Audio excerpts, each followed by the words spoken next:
The Dead. In this British film, we follow an American military engineer.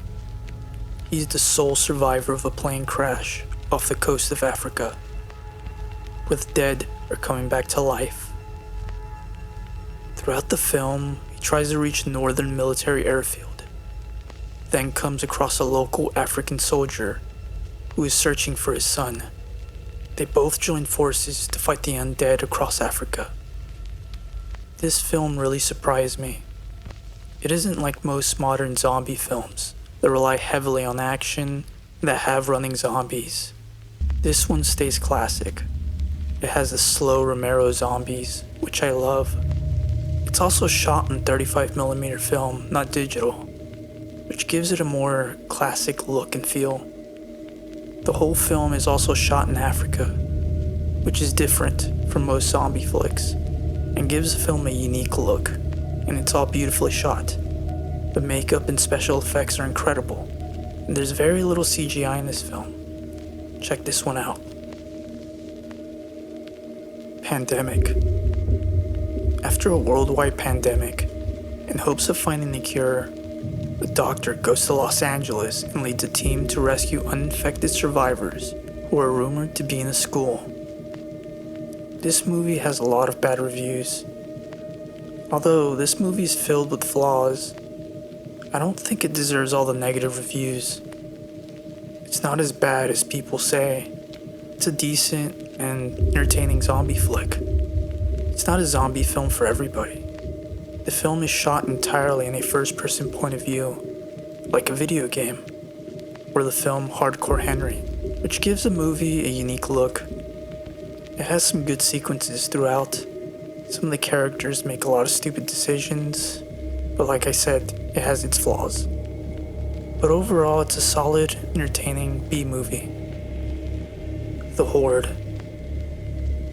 In this French horror film, we follow a group of policemen and criminals that must join forces to defeat the undead. This is one of the best zombie films I've seen recently, and it's not mentioned in other zombie movie lists that I've seen online, but the film is incredible. There's a lot of tension between the cops and the criminals throughout the movie. The acting is good, and there's a lot of action, with tons of blood and gore, which is always great in a zombie film. And the special and visual effects are amazing. It doesn't look like a very low budget movie. Overall, a solid zombie movie. I recommend it to everybody. You won't be disappointed.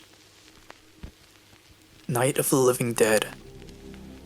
A remake to George Romero's Night of the Living Dead, and the only good remake. Don't bother watching the other ones out there. They're not very good. But just like the original, in this film we follow Barbara, who is visiting her mother's grave in a cemetery with her brother Johnny. After being attacked by zombies, Barbara takes refuge in a farmhouse and comes across Ben and other survivors of the outbreak, who devise a plan to escape and survive the night against the undead. And there's a few changes to this story, but the biggest is the character of Barbara. She isn't a weak character who panics all the time. She's strong in this remake and actually fights back. This is my favorite zombie film. The film was written by George Romero and directed by Tom Savini. They both succeeded in remaking a classic, and a lot of it also had to do with the crew. Everyone seemed passionate about this film. The crew from the original helped make this. The acting, special effects, and overall atmosphere of this film is incredible. And I feel like the Resident Evil games were really inspired from this remake. There's a few moments from the film that seem very similar to the games. I feel like this remake is overlooked. It didn't do well when it was released and has a lot of negative reviews from critics. That's why I think it's really overlooked, but I can assure you that this film is worth checking out. George Romero's Night of the Living Dead. Pontypool. The story circles around a local radio station and its crew. Day begins and the bizarre reports start coming in, and they begin to realize something odd is going on in their small town they're stationed in. This isn't a zombie movie for everybody. It's It's more of a psychological zombie horror film. The whole film takes place inside a radio station, and we're listening to what's going on the outside. It's pretty original and takes a different approach to the zombie genre. It relies heavily on the actors' performances, which are incredible. I don't recommend this one to everybody. It's not your typical zombie film. It doesn't really have any blood, gore, or violence. It's more suspenseful and feels like something Alfred Hitchcock would make. So if you like those kinds of films that are suspenseful and dialogue heavy, then I definitely recommend this one to you. It's unpredictable and really entertaining. Diary of the Dead is a found footage zombie horror film written and directed by George Romero. The film follows a group of film students making a horror short film. During the shoot, we hear of the zombie outbreak on the news. The group decide to travel to safety. While traveling, they encounter the undead. A lot of people dislike this film, and I can see why.